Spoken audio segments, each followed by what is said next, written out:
안녕하세요. 이해하기 쉽고 구라 없는 오늘의 이슈 295입니다. 총선이 20여일 앞으로 다가왔습니다.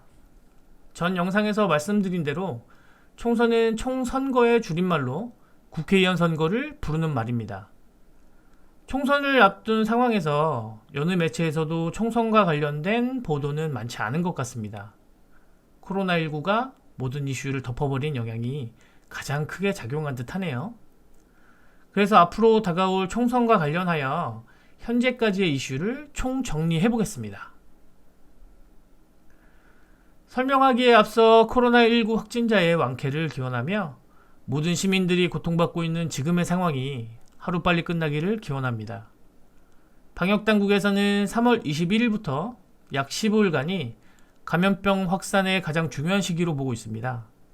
개개인 모두 사회적 거리두기와 개인 위생관리, 그리고 불필요한 모임, 외식, 행사, 여행 등 외출을 자제하여 감염병의 확산을 방지하는 데 동참해 줄 것을 당부드립니다. 현재 우리가 말하고 있는 코로나19는 처음 우한 폐렴이라고 알려졌던 것처럼 중국의 후베이성 우한시에서 첫 감염자의 발생으로 시작된 질병입니다. 명칭은 여러 번 바뀌어 현재는 전 세계적으로 코로나 바이러스 디시즈 2019의 약칭인 코비드19로 사용 중이며 우리나라에서는 코로나19로 부르고 있습니다. 세계보건기구인 WHO에서 3월 11일 팬데믹을 선포하였습니다. 팬데믹은 대유행, 범유행이라 부르며 지구 전역에서 발생할 수 있는 전염병으로 지정하는 것입니다. 원조 팬데믹격인 질병 중 가장 유명한 것은 14세기 유럽인 총 인구 중 약 3분의 1인 2,500만 명의 사망자를 낸 흑사병이 있습니다. 당시 흑사병으로 인한 전세계 사망자 수는 7,500만에서 2억 명 이상으로 추정하고 있습니다. 흑사병은 몸이 검게 변해 죽게 되어 붓게 된 이름으로 폐혈증과 피부괴사 등을 동반하고 현재는 패스트라고도 부릅니다. 또한 약 100년 전에 5천만 명을 죽인 스페인 독감도 팬데믹으로 WHO는 이같이 코로나19를 바라보고 있습니다. 코로나19의 우리나라 상황은 1월 20일 첫 감염자가 발생한 후 3월 23일 현재까지 총 확진자 8,961명, 사망자 111명, 완치자 3,166명을 기록 중입니다.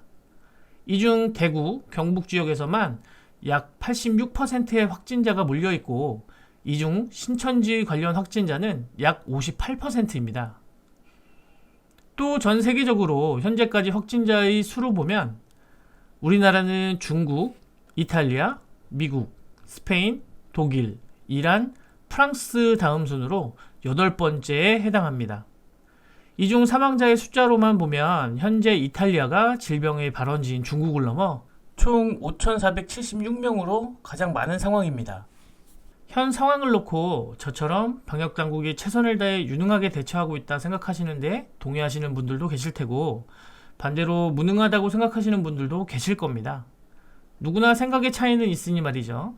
제가 잘 대처하고 있다고 생각하는 것은 우한시에 거주 중인 우리나라 교민들의 안전을 위해 전세기를 동원하여 국내에서 격리 치료를 받게 하고 시민들에게 현재의 상황에 대해 모든 정보를 공개하여 최대한 빨리 확진자를 파악해 추가 감염의 확산을 막고자 하는 최대한 노력을 하고 있다고 생각했기 때문입니다. 첫 확진자 발생 후 약 한 달간 30명으로 잘 막고 있었던 것, 그리고 그 기간 중 약 4, 5일 동안 확진자가 발생하지 않았던 날도 있었으니 곧 우리나라에서만큼은 코로나19 사태가 종식까지는 아니더라도 잠잠해질 것으로 보는 희망적인 전망이 많았습니다. 하지만 생각지도 못했던 31번 환자로 인한 신천지 사태와 청도 대남병원에서의 대량 확진자 발생으로 2월 20일부터 가파르게 증가하며 현재의 상황까지 오게 만든 것이라고 보고 있습니다. 아직 끝난 싸움이 아닙니다. 어쩌면 이제 시작일 수도 있습니다. 전 세계의 다른 나라들도 우리나라만큼 잘 대처하는 나라는 없을 것이라고 치켜세우며 우리나라를 모델로 하여 최대한의 검사로 빠른 시간 내에 확진자를 찾아 추가 감염을 예방하는 방법을 사용하는 국가들이 늘고 있습니다. 바로 옆 섬나라만 빼고 말이죠. 일각에선 이번 코로나19의 대처로 인해 올림픽을 10번 치르는 것보다 더 큰 효과의 국가 광고를 하고 있다고도 합니다.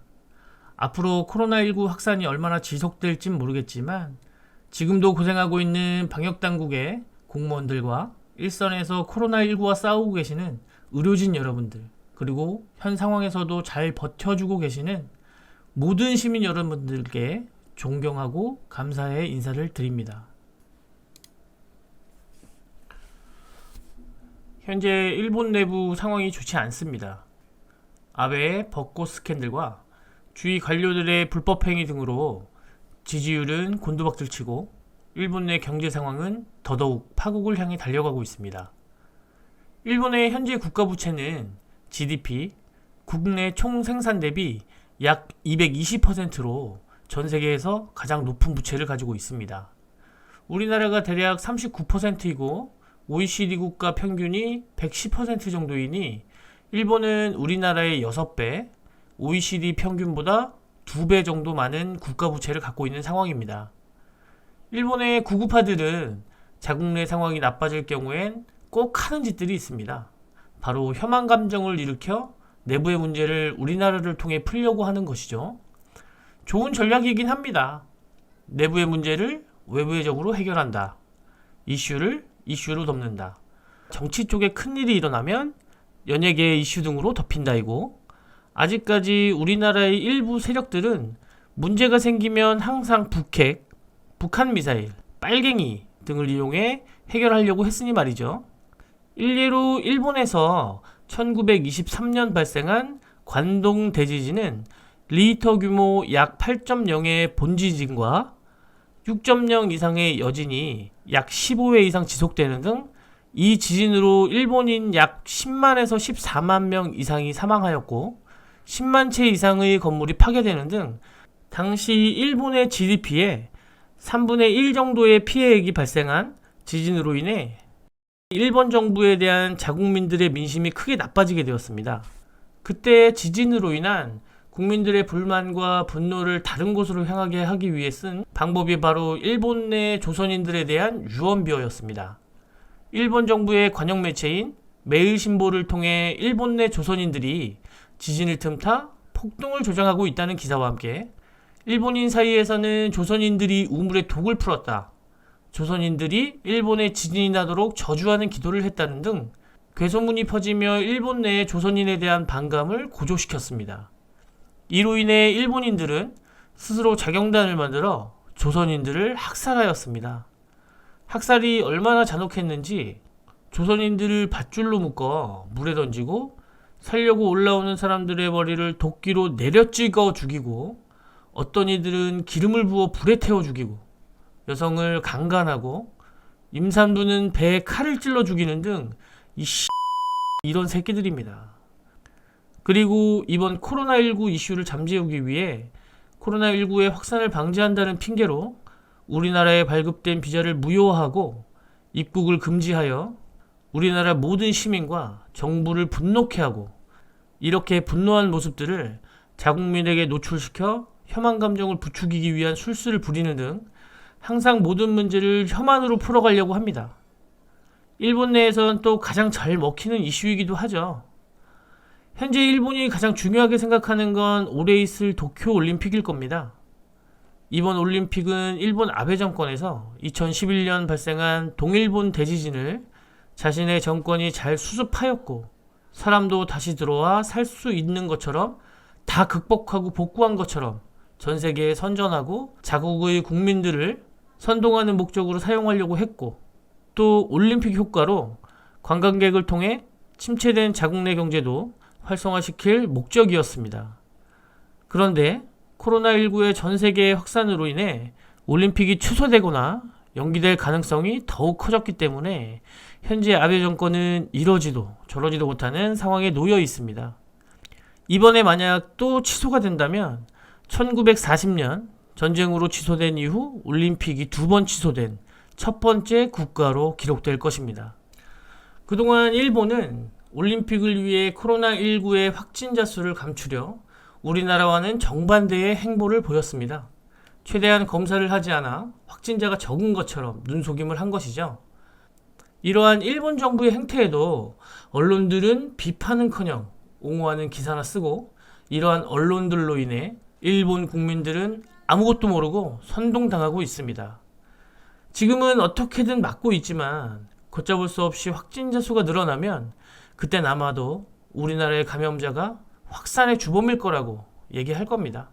그럼 또 무지한 사람들은 그렇게 선동되겠지요. 그래도 가끔 고마운 일을 하기도 합니다.